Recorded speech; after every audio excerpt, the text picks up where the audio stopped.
तो दोस्तों आज हम फिर से आपके लिए लेकर आए हैं आज दिन भर की सभी ताजा बड़ी खबरें फटाफट इस वीडियो में आपको बताएंगे। तो वीडियो को अंत तक जरूर देखें। अगर आप भी चाहते हैं कि केंद्र की मोदी सरकार सभी प्रवासी मजदूरों से 1 रुपए का भी किराया ना ले और फ्री में उनके राज्य तक उन्हें छोड़े तो हमारी वीडियो को लाइक करके अपना समर्थन जरूर करें। दोस्तों अगली बड़ी खबर की ओर तो संयुक्त अरब अमीरात में मुसलमानों और इस्लाम के खिलाफ पोस्ट डालने पर 3 भारतीयों को नौकरी से निकाला गया। जी दोस्तों आपको बता दें कि संयुक्त अरब अमीरात में सोशल मीडिया पर मुसलमानों और इस्लाम के खिलाफ पोस्ट करने पर 3 भारतीयों को नौकरी से आज निकाल दिया गया है। जी दोस्तों आपको बता दें कि इससे कुछ दिन पहले ही यूएई में भारतीय राजदूत ने सभी प्रवासी मजदूरों को हिदायत देते हुए कहा था कि सोशल मीडिया पर किसी तरह की यहां पर मुसलमानों के खिलाफ या इस्लाम के खिलाफ भड़काऊ पोस्ट न डाले। वहीं आपको बता दें कि मीडिया रिपोर्ट के मुताबिक यहां रह रहे करीब आधा दर्जन लोगों के खिलाफ सोशल मीडिया पर पोस्ट करने को लेकर कार्रवाई हुई है। इन 3 भारतीयों में से सैफ, रावत, रोहित, स्टोर कीपर सचिन, किन्नी गोली और एक कैश कस्टोडियन है। इनकी पहचान एम्प्लॉय की ओर से जाहिर नहीं की गई है। वहीं तीनों को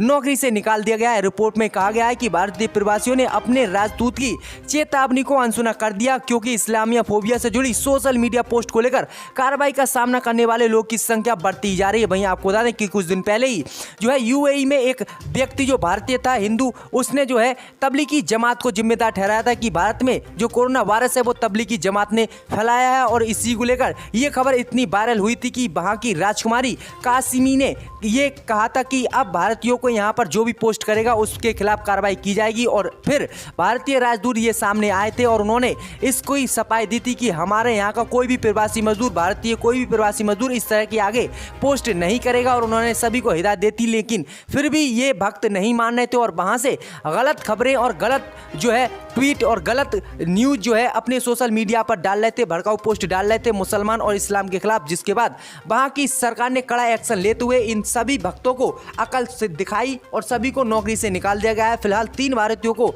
नौकरी से निकाल दिया गया है जो है इस्लाम फोबिया पोस्ट को लेकर। इसी बीच बढ़ते हैं दोस्तों अगली बड़ी खबर की ओर तो छत्तीसगढ़ में अब घर पहुंचाई जाएगी शराब ठेकों के बाहर उमड़ी भीड़ के बाद सरकार ने लिया है बड़ा फैसला। जी हाँ दोस्तों आपको बता दें कि लॉकडाउन के 40 दिन बाद दी गई छूट पर ठेकों के बाहर उमड़ी भीड़ को नियंत्रित करने के लिए छत्तीसगढ़ सरकार ने एक प्लान तैयार किया है।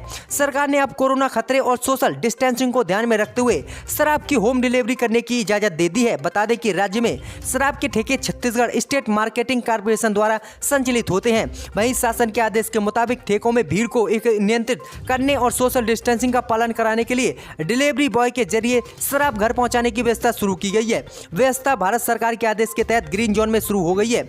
वहीं अगर आपको शराब बुकिंग करनी है तो CSML ऐप के जरिए की जा सकेगी। यहाँ ग्राहक को अपने मोबाइल नंबर, आधार कार्ड और अपना पता दर्ज कर पंजीकरण करना होगा। पंजीकरण OTP के माध्यम से कंफर्म होगा। इसके बाद आपके जिले, आपके गांव, आपके घर डिलीवरी बॉय शराब लेकर पहुंच जाएगा। जितनी भी आपको शराब मंगानी है तो ये छत्तीसगढ़ सरकार ने काफी बड़ा फैसला लिया है। इसी बीच बढ़ते दोस्तों अगली बड़ी खबर को तो सोशल मीडिया पर अजान को लेकर सीएम योगी आदित्यनाथ को धमकी देने वाला दरोगा गिरफ्तार। जी दोस्तों आपको बता दें कि उत्तर प्रदेश के मुख्यमंत्री योगी आदित्यनाथ को सोशल मीडिया पर गोली मारने की धमकी देने वाले दरोगा को यूपी पुलिस ने गिरफ्तार कर लिया है। यूपी के गाजीपुर पुलिस ने इस दरोगा को गिरफ्तार किया है। दरोगा पर 24 अप्रैल को फेसबुक पर सीएम योगी आदित्यनाथ के खिलाफ अजान को लेकर अभद्र टिप्पणी करने का आरोप है। जी हाँ दोस्तों आपको बता दें कि गाजीपुर पुलिस ने मामले की पुष्टि करते हुए बताया है कि दरोगा तनवीर खान गाजीपुर के दिलदार नगर क्षेत्र के रहने वाले हैं और बिहार के नालंदा में पुलिस विभाग में बतौर आरक्षी तैनात हैं। जी हाँ दोस्तों आपको बता दें कि तनवीर जो दरोगा है उन पर आरोप है कि उन्होंने 24 अप्रैल को अपने फेसबुक पेज से गाजीपुर में अजान पर पाबंदी लगाने के योगी सरकार के फैसले का विरोध किया था। उन्होंने योगी आदित्यनाथ को जो है धमकी दी थी कि हम उन्हें जान से मार देंगे उन्होंने अगर ये फैसला अपना वापस नहीं लिया, क्योंकि रमजान के महीने में जिस तरह से योगी सरकार अजानों पर पाबंदी लगा रही है, जबकि सिर्फ मुसलमानों को ही योगी सरकार परेशान कर रही है। जब ये पोस्ट उनकी वायरल हुई तब पुलिस एक्शन में आई और पुलिस जो है बिहार पहुंच गई और बिहार से इनको गिरफ्तार करके लाया गया है। अभी इन दरोगा को जो है जेल भेज दिया गया है। आगे इन पर कार्रवाई की जाएगी। तो ये काफी बड़ा कदम उठाया है योगी आदित्यनाथ सरकार ने।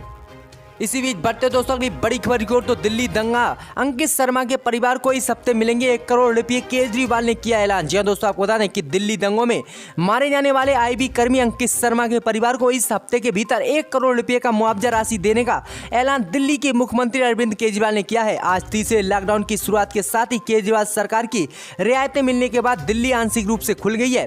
वहीं लॉकडाउन के तीसरे चरण के पहले ही मुख्यमंत्री अरविंद केजरीवाल एक्शन मोड में नजर आए। उन्होंने आज कैबिनेट की बैठक बुलाई बताई। सीएम केजरीवाल ने सुबह ही दिल्ली सचिवालय पहुंच गए, वहीं उनके मंत्री भी इस मीटिंग में शामिल होने के लिए पहुंचे। इस बैठक के बाद सीएम केजरीवाल ने अपने आधिकारिक ट्विटर हैंडल से ट्वीट कर मुआवजा देने की जानकारी दी है। सीएम केजरीवाल ने अपने आधिकारिक ट्विटर हैंडल से ट्वीट कर लिखा कि दिल्ली दंगों में आईबी अफसर स्वर्गीय अंकित शर्मा जी की बहुत ही दर्दनाक हत्या हुई थी। उनके परिवार के लिए हमने 1 करोड़ की सम्मान राशि का ऐलान किया था। आज उस निर्णय को कैबिनेट ने मंजूरी दे दी है। कोरोना के चलते इसमें देर हो गई है। उम्मीद है कि इसी हफ्ते उनके परिवार को राशि मिल जाएगी। तो ये काफी बड़ा ऐलान क्या है जो है केजरीवाल ने कि अब अंकित शर्मा के परिवार को 1 करोड़ रुपए का मुआवजा दिया जाएगा जिनकी दिल्ली दंगों में मौत हो गई थी।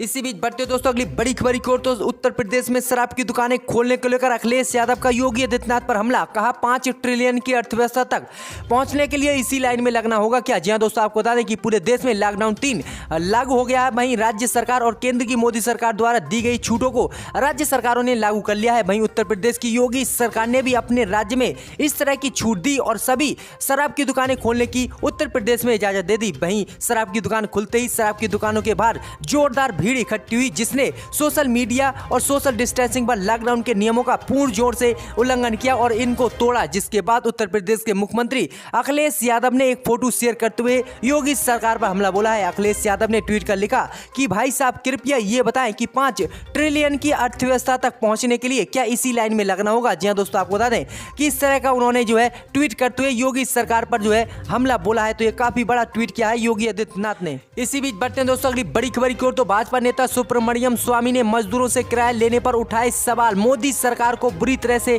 घेरा। जी हां दोस्तों, आपको बता दें कि प्रवासी मजदूरों को वापस उनके गृह राज्य पहुंचाने के लिए जो मोदी सरकार द्वारा स्पेशल ट्रेनें और बसें चलाई गई हैं, हालांकि इन बसों और ट्रेनों से मोदी सरकार सभी प्रवासी मजदूरों से किराया भी वसूल रही है। अब इसी बीच भाजपा नेता सुब्रमण्यम स्वामी ने अपनी ही सरकार पर सवाल खड़े हुए हैं और मोदी सरकार पर हमला बोला है। सुब्रमण्यम स्वामी ने ट्वीट कर लिखा कि श्रमिकों, तीर्थ यात्रियों, पर्यटकों और छात्रों व अन्य लोगों को उनके राज्य तक पहुंचाने के लिए चलाई जा रही श्रमिक स्पेशल ट्रेनों का किराया मजदूरों से वसूलना बहुत ही गलत है। मोदी सरकार को ये किराया नहीं वसूलना चाहिए।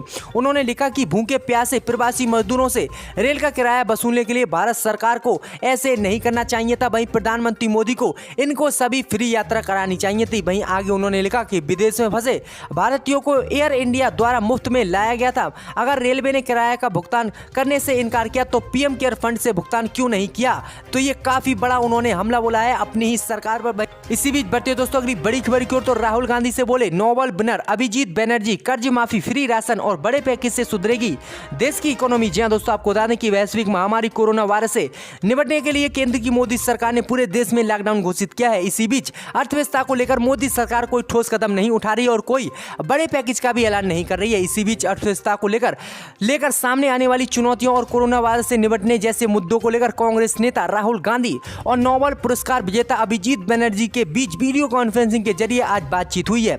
अभिजीत बनर्जी ने इस पर जोर दिया है कि सरकार को गरीबों तक कैश पहुंचाना चाहिए क्योंकि कोरोना संकट की घड़ी में कैश उनके लिए सबसे अहम कदम है। जी हां दोस्तों, आपको बता दें आगे बनर्जी ने कहा कि सबसे बड़ी देश में 2 चिंताएं हैं। पहली की दिवालिया होने की स्थिति से कैसे बचा जाए, दूसरा आर्थिक गिरावट। राहुल गांधी ने भी इसी को लेकर कहा कि लॉकडाउन द्वारा छोटे और माध्यम व्यवसायों को काफी नुकसान हुआ है। ऐसे में वे दिवालिया हो सकते हैं और कई लोग की इसके चलते नौकरी दांव पे लगी है। यही कारण है कि बहुत से लोग कह रहे हैं कि उन्हें आर्थिक पैकेज की आवश्यकता है। वहीं आपको बता दें कि राहुल गांधी इस बात पर अभिजीत बनर्जी की अपनी सहमति जताई और अभिजीत बनर्जी ने कहा कि ये सच होने जा रहा है जिसके चलते इस देश में आर्थिक पैकेज की जरूरत है। अमेरिका और जापान जैसे देशों में आर्थिक पैकेज दिया गया है लेकिन भारत में ऐसा नहीं हुआ। सरकार को छोटे व्यवसाय की मदद करनी चाहिए और इस तिमाही के लोन पेमेंट को खत्म करना चाहिए। तो ये काफी बड़ा बयान दिया है दोनों ही नेताओं ने और जो है आर्थिक के पैकेज की मोदी सरकार से मांग की है कि आर्थिक पैकेज की जो है मोदी सरकार घोषणा करे और लोगों की मदद करे। तो ये काफी बड़ा कदम उठाया है दोनों ही नेताओं ने। इसी बीच बढ़ते दोस्तों अगली बड़ी खबर की ओर। तो तेलंगाना से आज भेजे गए प्रवासी मजदूर रोजाना चलेंगी तेलंगाना से 40 स्पेशल प्रवासी मजदूर ट्रेनें। जी हां दोस्तों, अगली बड़ी खबर की ओर बात करते हैं कि हरियाणा और पंजाब के बीच भी चलाई जाएंगी 4 स्पेशल ट्रेनें। रेलवे ने दी मंजूरी। वहीं पंजाब के मुख्यमंत्री कैप्टन अमरिंदर सिंह ने रेलवे से चलाने की मांग की थी गाड़ी। जी हां दोस्तों, अगली बड़ी खबर की ओर बात करते हैं कि प्रवासी श्रमिकों से पैसा लेने की बात गलत।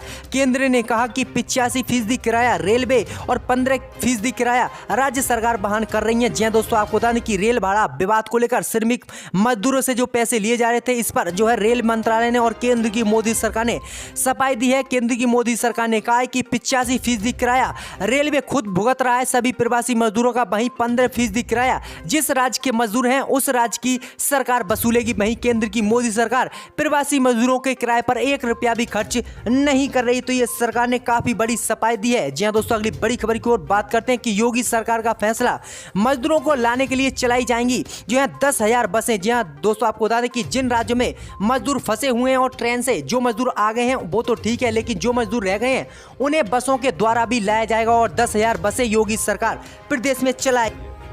इक़्तिदार हमेशा किसी पार्टी के पास नहीं रहा। जैसे अंग्रेजी में कहते हैं कि पावर इज नॉट इटर्नल। आज अगर हम कोई बदअखलाकी या शर्मिंदगी का काम यहाँ पर करते हैं तो आने वाली नस्ल इससे ज्यादा बदतमीजी करेगी। तो खास तौर से मेरी इन दोनों कौमी पार्टियों से गुजारिश है कि वो खुद इस बात को नोटिस कर लें। और यकीनन निशिकांत दुबे ने जो बात कही सही कहा। मैंने भी बैठकर यहाँ पर देखा था कि इसी ऐवान में टेबल पर पैसे डाले गए।